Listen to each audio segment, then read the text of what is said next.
Then in a clear voice he said: "I beg 1,000 pardons, madame, and thank you very much for the charming article you wrote for me yesterday."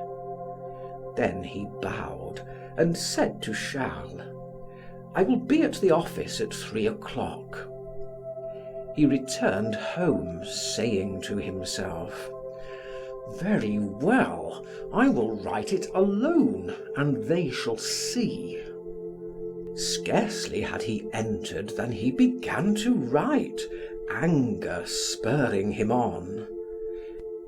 In an hour he had finished an article, which was a chaos of absurd matter, and took it boldly to the office.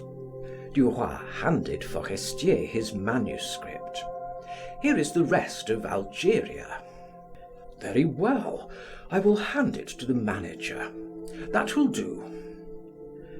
When Duroy and Saint-Potin, who had some political information to look up, were in the hall, the latter asked: "Have you been to the cashier's room?" "No, why?" "Why? To get your pay. You should always get your salary a month in advance. One cannot tell what might happen. I will introduce you to the cashier."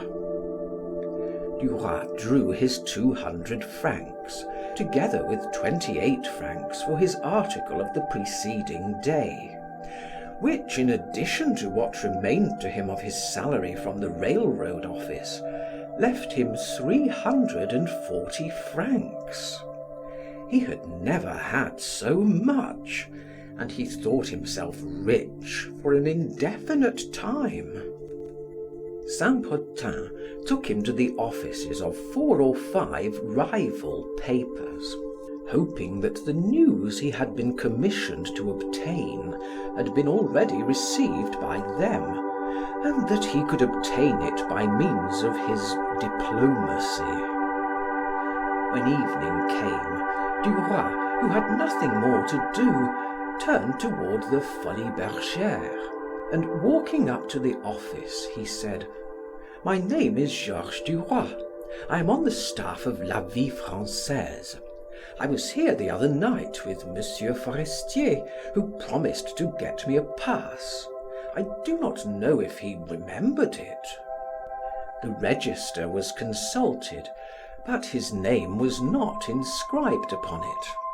However, the cashier, a very affable man, said to him: "Come in, Monsieur Duroy, and speak to the manager yourself. He will see that everything is all right." He entered and almost at once came upon Rachel, the woman he had seen there before. She approached him. "Good evening, my dear. Are you well?" "Very well. How are you?" "I am not ill. I have dreamed of you twice since the other night." Duroy smiled. "What does that mean?" "That means that I like you." She raised her eyes to the young man's face, took his arm, and leaning upon it, said: "Let us drink a glass of wine and then take a walk. I should like to go to the opera like this, with you, to show you off." At daybreak, he again sallied forth to obtain a Vie Française. He opened the paper feverishly. His article was not there. On entering the office several hours later, he said to Monsieur Walter: "I was very much surprised this morning not to see my second article on Algeria." The manager raised his head and said sharply: "I gave it to your friend Forestier and asked him to read it. He was dissatisfied with it. It will have to be done over." Without a word, Duroy left the room, and entering his friend's office, brusquely asked: "Why did not my article appear this morning?" The journalist, who was smoking a cigar, said calmly: The manager did not consider it good, and bade me return it to you to be revised. There it is." Duroy revised it several times, only to have it rejected. He said nothing more of his souvenirs, but gave his whole attention to reporting. He became acquainted behind the scenes at the theaters and in the halls and corridors of the Chamber of Deputies.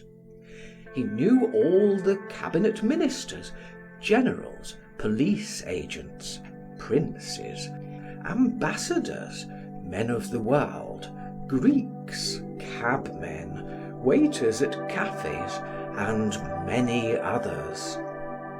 In short, he soon became a remarkable reporter of great value to the paper. So Monsieur Walter said.